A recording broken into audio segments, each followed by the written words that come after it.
எலெக்ஷன்ல 50-60 வருஷமா இருந்த சாதிய உடைச்சிருக்கிறோம், மதத்தை உடைச்சிருக்கிறோம், காசு கொடுத்து ஓட்டு வாங்கறத உடைச்சிருக்கிறோம். நாம எது செஞ்சாலும் கான்ஸ்டிடியூஷன்ல தான் செய்வோம். நாம சிங்கிள் மெஜாரிட்டி வாங்கி இருந்தாலும் நம்மள நம்பி முறையா கூட்டணியில கட்சியில ஆதரிக்க வர்றவங்களை அரவணைச்சு தான் இருப்போம். நான் இப்பவும் மீண்டும் டிக்ளேர் பண்றேன், டிவிகே ஆட்சி எந்த பாகுபாடும் இல்லாம எல்லாருக்குமான ஒரு ஆட்சியா தான் இருக்கும். அதுல எந்த மாற்றமும் கிடையாது. ஸ்டாலின் சார் மாதிரி ஊசலாட்டம் இருக்கவே இருக்காது. மதச்சார்பற்ற கொள்கையில சமரசமே இல்லை. மாநில உரிமைகள்ல விட்டு கொடுக்கவே மாட்டோம். நதி நீர் உரிமைகளை விட்டு கொடுக்கவே மாட்டோம்.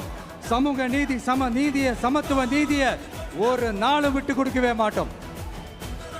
அதனால திருச்சி கிழக்கு தொகுதி மக்களே, தமிழ்நாட்டில் இருக்கிற 234 தொகுதியும் நம்ம தொகுதி தான். அதுல எந்த கட்சி ஜெயிச்சிருந்தாலும் அது நம்ம தொகுதி தான்.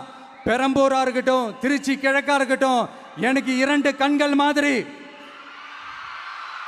அதுலயும் திருச்சி கிழக்கு என் செல்ல புள்ள மாதிரி. அதனால வரப்போற இடைத்தேர்தல்ல உங்க வீட்டில் இருக்கிற ஒருத்தரை, உங்கள ஒருத்தரை தான் வேட்பாளரா நிக்க வைக்க போறோம். நீங்க எப்படி இந்த விஜய்க்கு ஆதரவு கொடுத்து ஓட்டு போட்டு ஜெயிக்க வச்சீங்களோ, அதே மாதிரி வரப்போற இடைத்தேர்தல்ல உங்களுடைய அந்த வேட்பாளரையும் ஜெயிக்க வைப்பீங்கன்ற அந்த ஒரு நம்பிக்கை நான் முழுமையாக தான் நம்புறேன்.